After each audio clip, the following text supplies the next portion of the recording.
Testing 1 2 3. Testing 1 2 3. This is KK Frans with the Living Legends program sponsored by Oklahoma Christian College.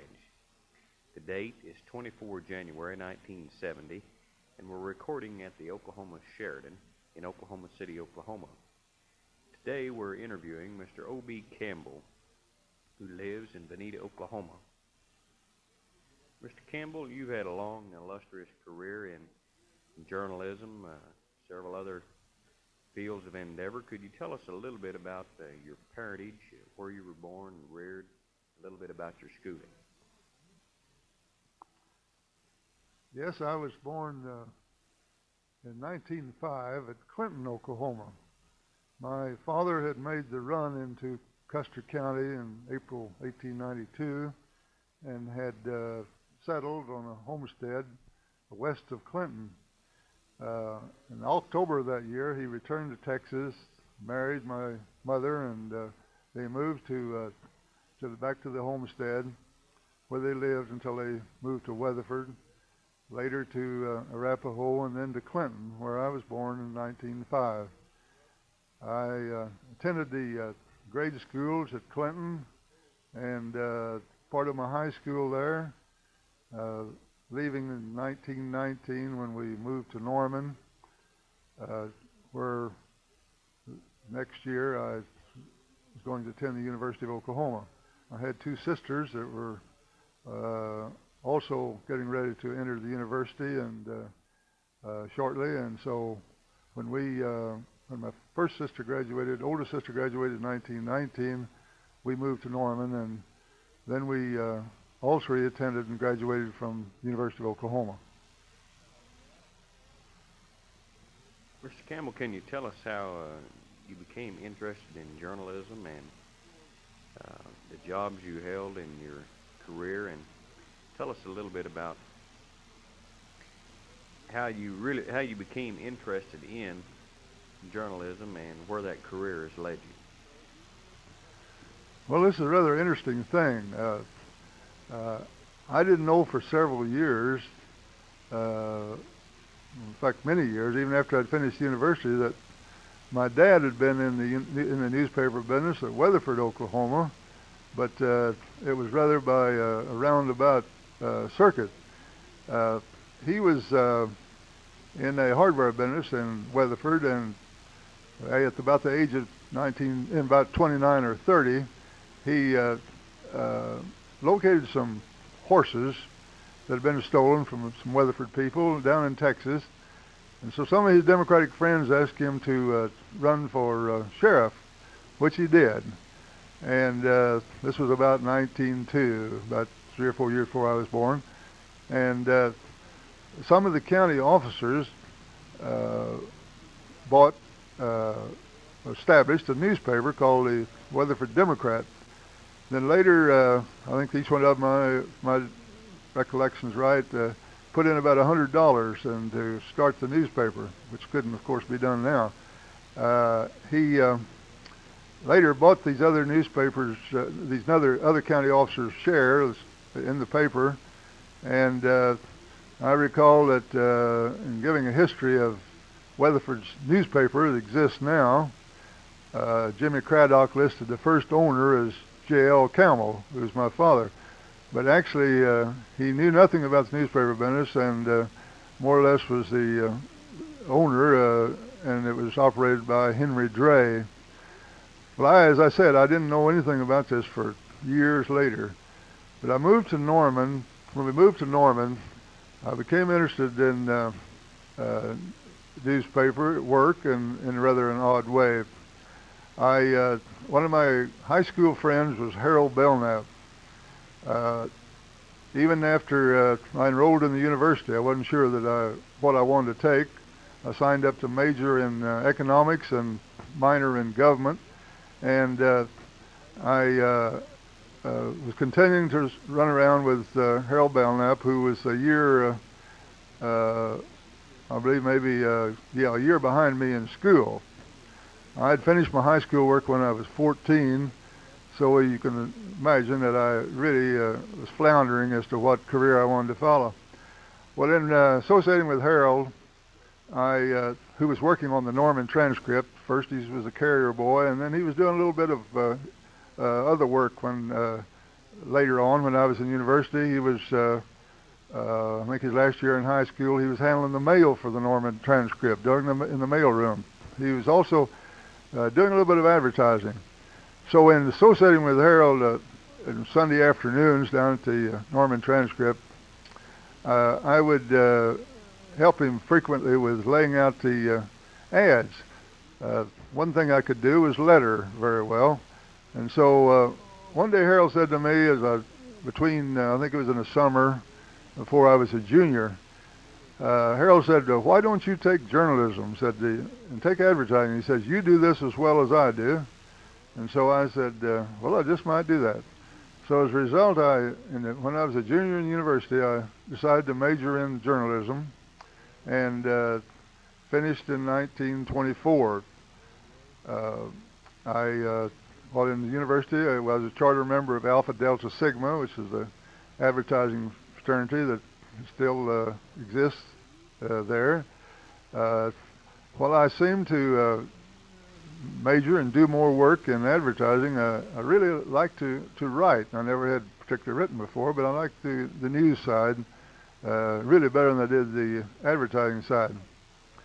In 1924, C.E. Hirschberger, who was then the publisher of the Medford, Oklahoma Patriot Star in Grant County, had written to the university asking for a newsman, if somebody, a graduate from the school that would be interested in taking a news job.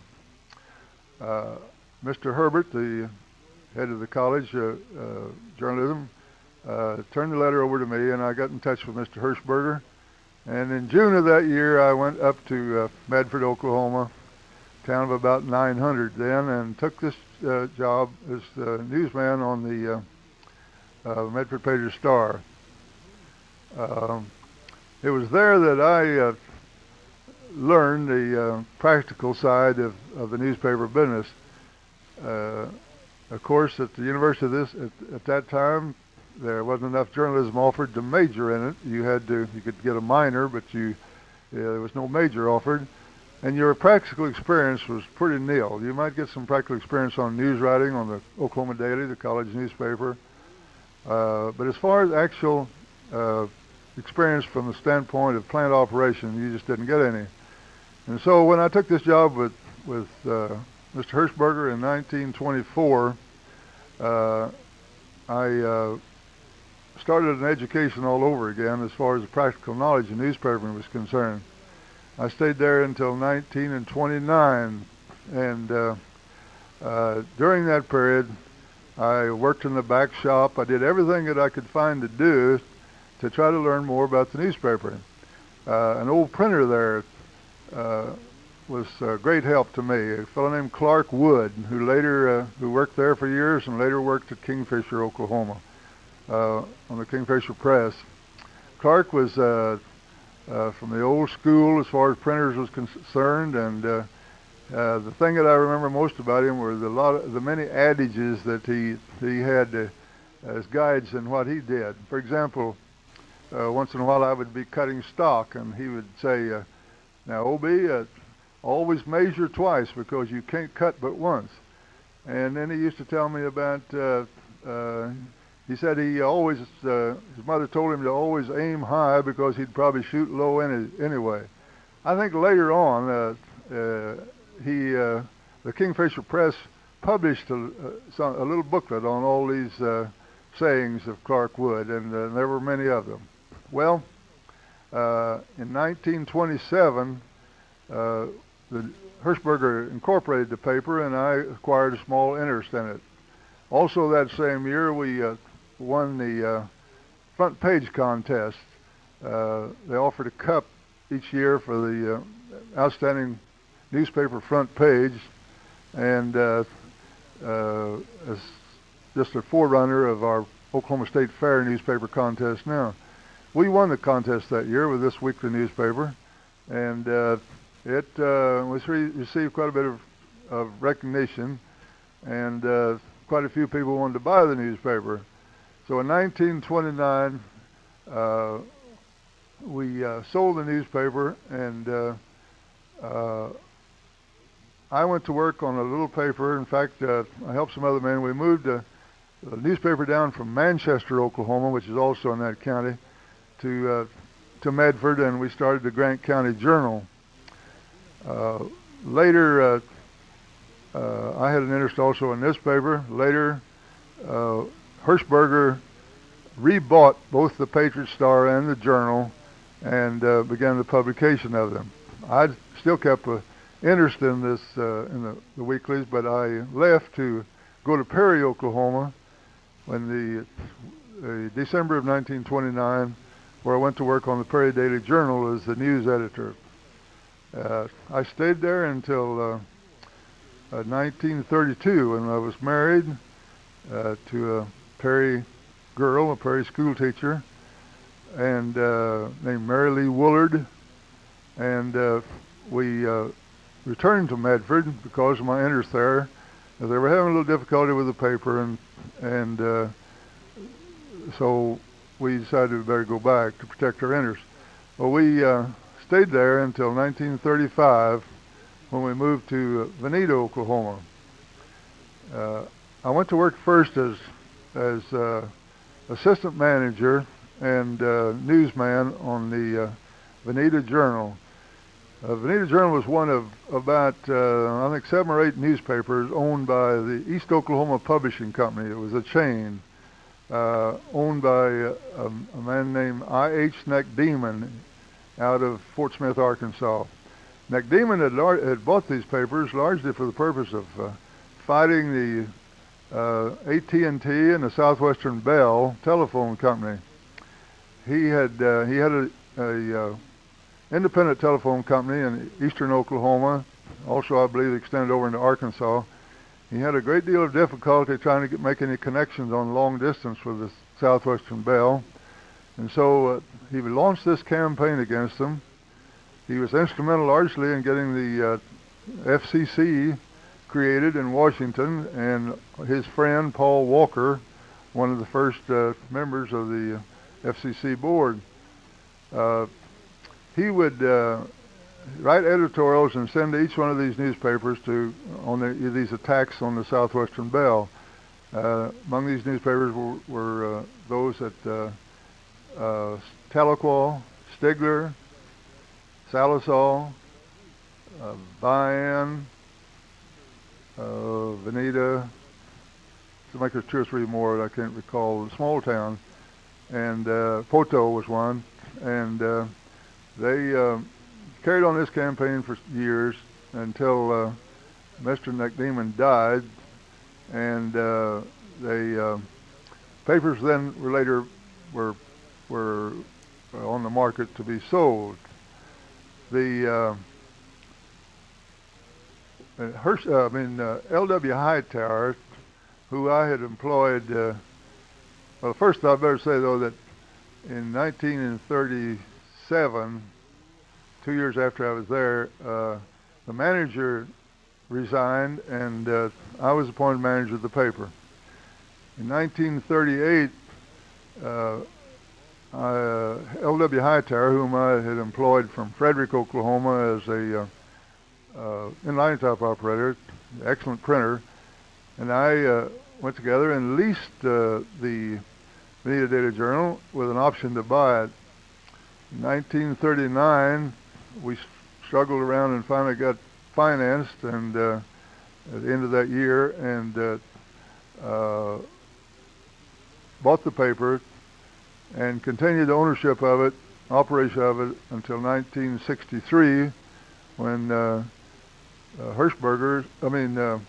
Hightower sold out to me, and meanwhile my son was joining me at the same time, and John Campbell, and we operated until 1969 of July, when we sold the plant.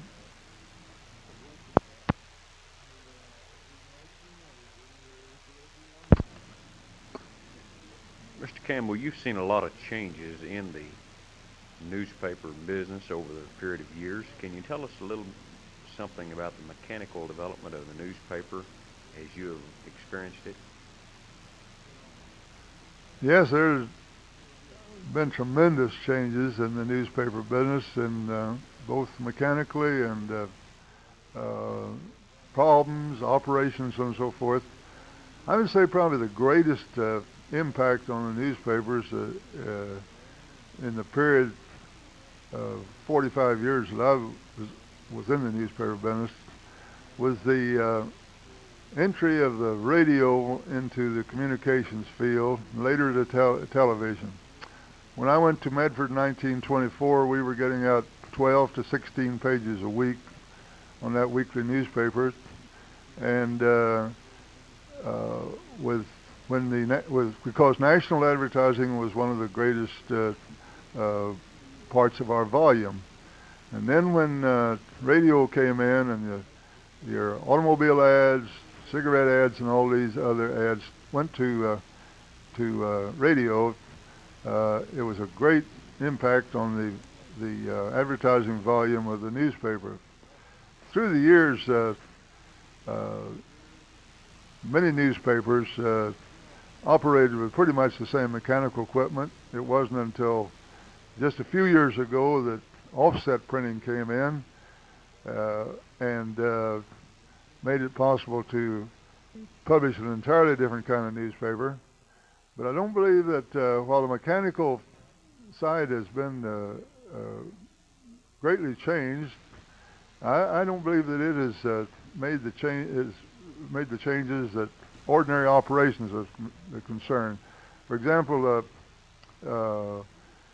used to you could take employees or take a young fellow and who was willing and interested in learning a newspaper business. It may be as a linotyper operator or as a printer, more as an apprentice, and teach them the business. I think most of the old-time printers learned in this way. But now, in later years, very few people that wanted to become apprentices. I think this has been one of the big problems. I know it's been one of the big problems in the last 10 years, is the labor situation, the difficulty with getting skilled workers, the difficulty in getting persons interested in becoming skilled workers, teaching them a trade. Now, we do have some vocational schools that teach printing, yet the interest there is not as great as it could well be. We have made rapid strides in new presses, in composition, in photography, and these other things, but I don't think these have been as great as probably as the impact of other communications systems and on the newspaper work.